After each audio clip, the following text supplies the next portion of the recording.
All right. So today I want to talk about panels. Being on a panel at a convention. Sometimes I've been the moderator. A lot of times I've sat on the panel, and I have about 25 years of panel experience. Okay. And the last panel I did was I was the moderator at VoucherCon for a panel about horror and thriller writing. And there was a bunch of really good people on that panel. I don't want to, one or two people I'm already forgetting in my head. So I don't want to say certain people and forget other people. That would be rude. So there's a few do's and don'ts about, first off, let's talk about being a moderator. So hopefully somebody in whatever, whoever's running um, the convention or the conference, they they've added you as the moderator because they have enough faith that you know what you're talking about. Okay, and so the moderator should know what's going on.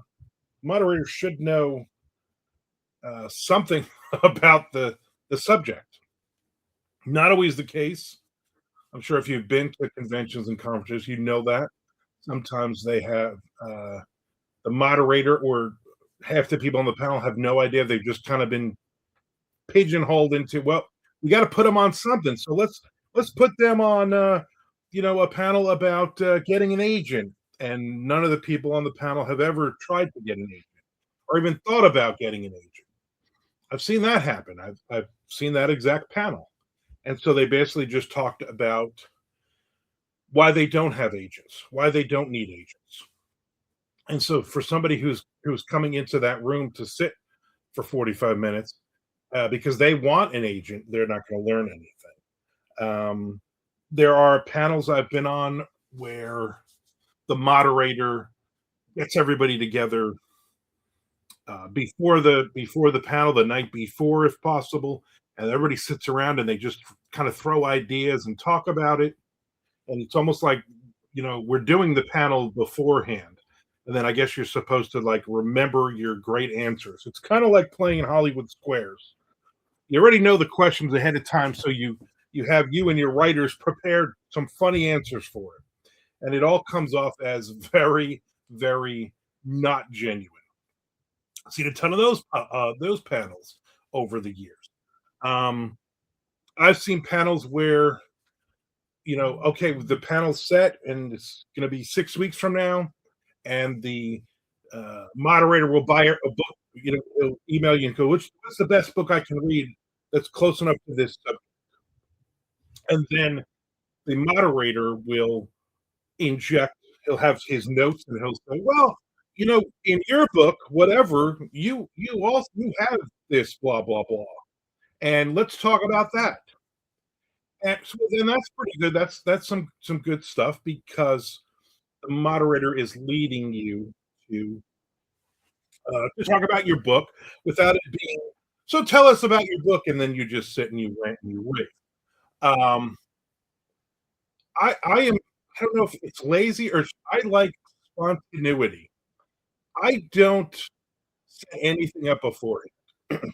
My thing is, hey, real quick, tell me a little bit about yourself. Let's go down the line. Okay, I have my first question. That's all I have. I want people on the panel to talk amongst themselves. I want them to ask each other questions. I will take questions from the audience right away.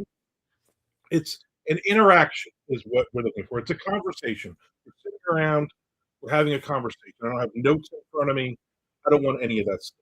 That doesn't work for everybody, and it doesn't work for every panelist. I've moderated a couple of panels where the people look at me like a deer caught in headlights. They're like, "There's no prep for this. You got to give me some sample questions. You got to let me." And I'm like, "I don't. That's not how I work." Well, maybe you don't like that. I get. It. I don't like to know the questions before. It's like when I go on a podcast and they're like, "Here's the questions I'm going to ask," and I'm like, "I'm not going to look at that. Just ask the questions." Sometimes you get on a panel and you get a talker. You get somebody who is just so delightful, and he just wants to talk about his book for the next 20 minutes. He just wants to talk about all the great things that he's done in his career, and he just doesn't shut up. On and on and on and on. And a good moderator will be able to cut that person off and toss it to the next person who should be talking, not only this person, on and on. And I also find this is again everything I'm saying. This is just me. This is my personal opinion. I would love to hear your opinions afterwards. But um, basically, when they're sitting there and they bring a stack of their books with them, okay, and sometimes I would be on a panel where the guy had like a 10-book series, and he stacked them all up, and then he had the first book up on a stand, and you literally couldn't see his face sitting in the audience. And he just talked about his book for like 20 straight minutes, and he just kept interjecting other people talking. And it was one of those, like, oh, so you have children in your books? Well, yeah, my book is a coming of age thing. And then he would interrupt. My book is also coming of age, and blah, blah. Shut up, okay. Um, and there's no right or wrong way of moderating. Okay, it's the style, it's the way that you want to do it. Again, a lot of people get annoyed with me because I don't share the questions ahead of time, because I don't have the questions ahead of time. I want to have a conversation. I'm listening to what panelists are saying, and I'm giving follow-up questions. Or hopefully, ideally, the audience is. Other people are. Everybody is owning it. We all have ownership in this 45 minutes we're sitting in a room together talking. Um, Moderator is great for somebody in the audience does not have a question; they have a point to make. I've done a couple times where I finally just put my hand. I said, "Okay, ma'am, do you have a question for anybody on the panel?" Because they want to talk about their book that they've never written and never will write, and they want to talk about, oh, yeah, I'm also writing a horror book and blah blah, blah. And then they just start talking about their book and their ideas that they're going to write this book. That's why they're at this conference. They've been at this conference for the last 10 years. Someday they're going to write this book because they tell all their friends and everything they're authors when they haven't written any words. So you get a lot of that. I've had panels where I had a panel once where me, I won't name the convention. It was the first year they did it. It's an ongoing, it's still going. Hopefully, they've gotten more people. Me and Jay Wilburn, Jack Wallen, and Brent Abel, the four of us went to this, and there was literally nobody there except for 100 authors that paid tables. And Jay Wilburn made the comment: you could roll a bowling ball down these aisles, and you wouldn't hit any. And so we had a panel. It was me, I know it was me and Jay and Tim Wagner, also a great author. And it was so there was nobody walked in the room. It was an early morning panel, nobody. So Tim literally got up. There was like five of us on the panel. Tim got up and sat in the front row and started asking questions. And literally the six of us had a conversation for 45 minutes about writing and things. And it was great. It was talking shop, talking with somebody who has a ton of great books out, who does this, and makes a really good living off of it. So we asked him a ton of questions. So that was fun, but not fun because nobody walked into the room. I've been on panels where there's like the room is standing room only and it's packed, and then somebody won't shut up talking, and that kind of kills. And you can see the audience; they glaze over. Some of them get up and start to leave because they don't care about this one specific person. It's hard to sell your book, okay? But it's harder if you're obnoxious. It's harder if you think you're the most important person in the room. And normally, that loud person is normally uh, the most boorish person in the room. They don't realize that because they're used to just talking over you and all that. Uh, I've told this story before. I was at a panel years ago, and there was a guy sitting next to me, and he had, I don't know if it was his real name. He had a name that was a biblical name, first and last name. Okay, and I say biblical like based on a like an old movie. And I won't say the name, but if you ask me privately, I'll tell you. I doubt he's even writing anymore. He's a younger guy, and he had literally had a shoebox on the table in front of him on this panel, and I was sitting next to him. And somebody asked a question, like the moderator asked a good question, and he very excitedly got to him. Had nothing to do with the question. He's like, I just want to share something. When I was in third grade, I started writing my first book about a dragon. I brought it with me. And he opens the shoebox, and there are, 8.5 by 11 pages stapled of his drawings of dragons and then all of his handwriting, from, what is he, 8 years old at that point? And there was like, I don't know, 50 of these in this box. And he's reading them and he's showing the pictures. And literally, people in the audience, people that I know, other authors that are friends of mine, because it was like the place was packed. The room was packed. They're all in the back row and they're all just shaking their heads and looking at me. And I'm like, what do I do?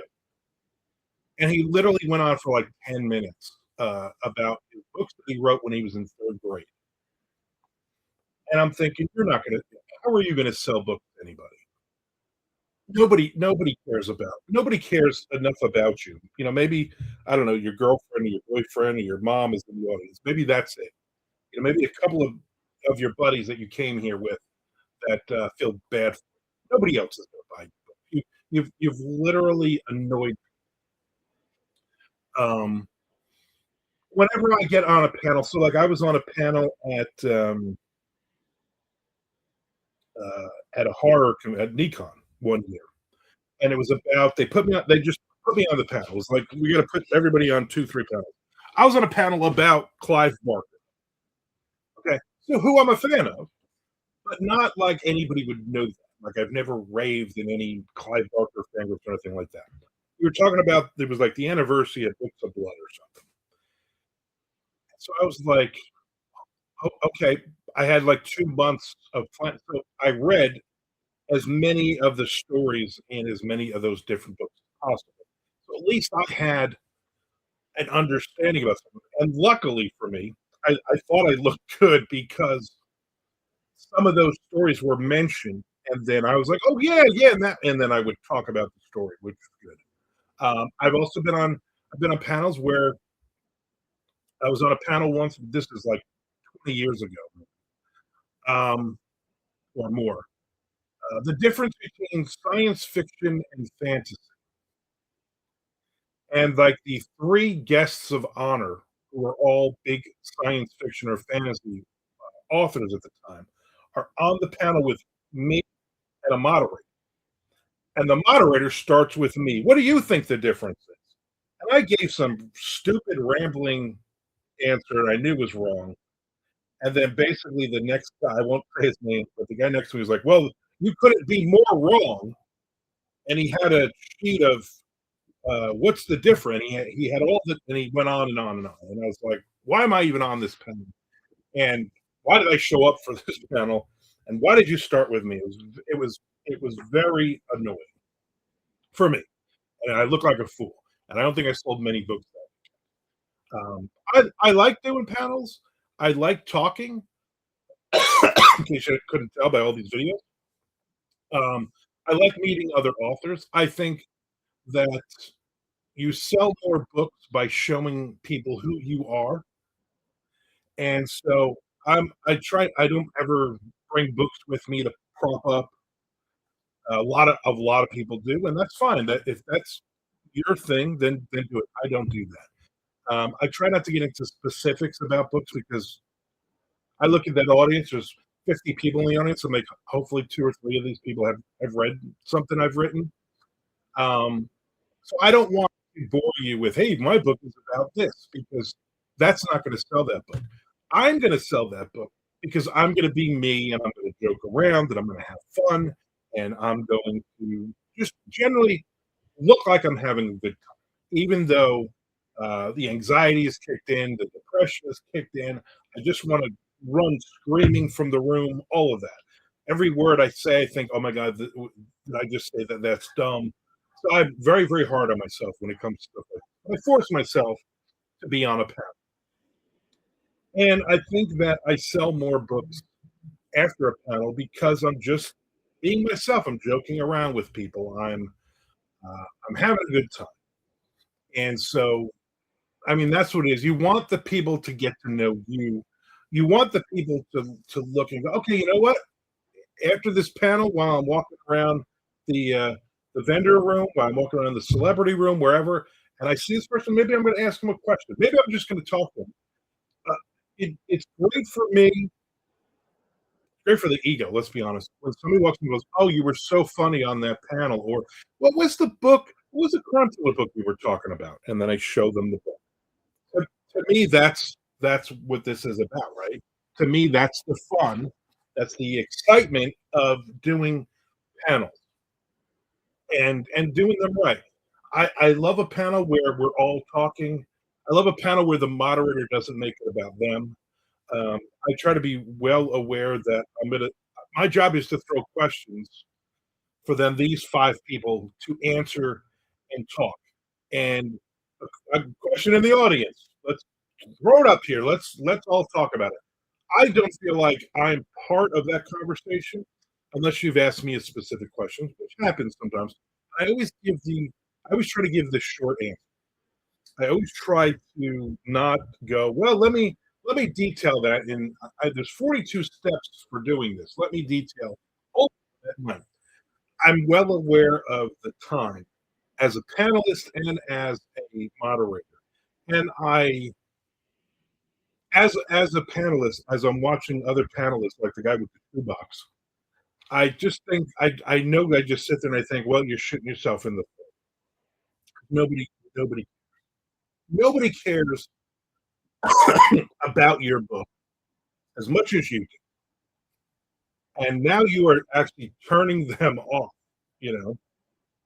Another thing that drives me nuts when I'm on a panel is when people are late. That drives me crazy. You know what time you're supposed to be there. Don't walk in 5, 10 minutes later. You know, you always get a panelist, oh, I went to the wrong room. I thought this was at 10:30, not at 10 o'clock. All that.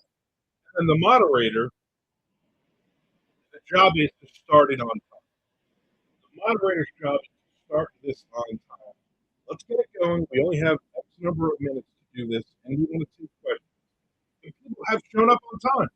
You get a room full of people who got there before 10 o'clock. They're sitting in their seats at 10:01. They're ready to go. So start the panel.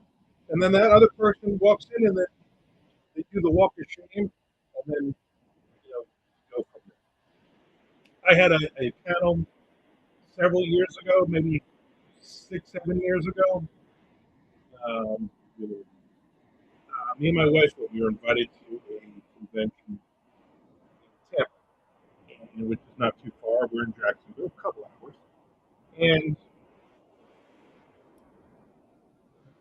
I was the second on the second panel of the first day, and I walk into the room 5 minutes early, thinking, okay, we're going to give it a go. No, the panel that started, the first panel that they had giant robot puppets or something, giant, say something else, like five of them in the room, and they were still talking when I walked in. Like some of the panels at 10 o'clock, it's like 10:01. They're still talking, and the person who was running the convention, she is sitting in the room watching. Nobody comes in. Nobody says, "Hey, you're done." There's nobody that's monitoring the time. So they go for like another 5 or 6 minutes. And then they have to break down all these giant robot things, which are in front of the table. So now it's like another literally another 10 minutes for them to get this stuff out there. So me and the other panelists are just standing in the back of the room like, "What the hell's going on?" So I gave her a nasty look she didn't seem to notice, or she just went scurrying out because she knew, well, why would you put them in the beginning of the day like put them at the end of the day? Better organization. And then when we finally sat down for the panel, there was nobody in the because everybody else is like, "Well, I guess they're not having this second panel." So then I just, "Look, we can have our own little con conversation." It was 4 of us that just chatted. So be aware as a panelist, as a, um, moderator, gotta you can only control yourself, but don't be that person who does the wrong. Don't be that person that people remember you for the wrong reason. I think that's the key.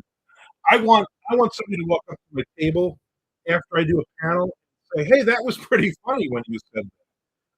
What was the book you were kinda hinting at? Tell me more about this book." Those are the things that I'm looking. I'm not looking for the because you can see now, I go and sit at my table in the vendor room, and I can see that person who wouldn't shut up. I can see them, and I can see nobody's walking to their table. Everybody's walking past quick because anybody who is in that panel is like, "Yeah, this guy doesn't know when to shut up." I guess I gotta shut up because I keep coughing. So that's it. If you've been on a panel, if you've been a moderator, if you've been in the audience and you've watched the panel, tell me the good stuff, tell me the bad stuff, tell me anything you have encountered or run into. And also do me a favor, hit the subscribe button as well. And I haven't talked about any of my books. I'm gonna subtly leave my book link down at the bottom. Make pretend you watch me on a panel and you're like, "Oh my god, this guy is amusing and funny and so so darn good looking. I gotta buy one of his books." So go and do and leave me a comment. If you have any ideas for um, any other of these videos, I do them every Wednesday and Sunday. I'll do a brand new video, a writing related video. So if you have any other ideas, I would love to hear. All right. Thank you very much. I appreciate you watching this. I appreciate you hitting subscribe. And bye.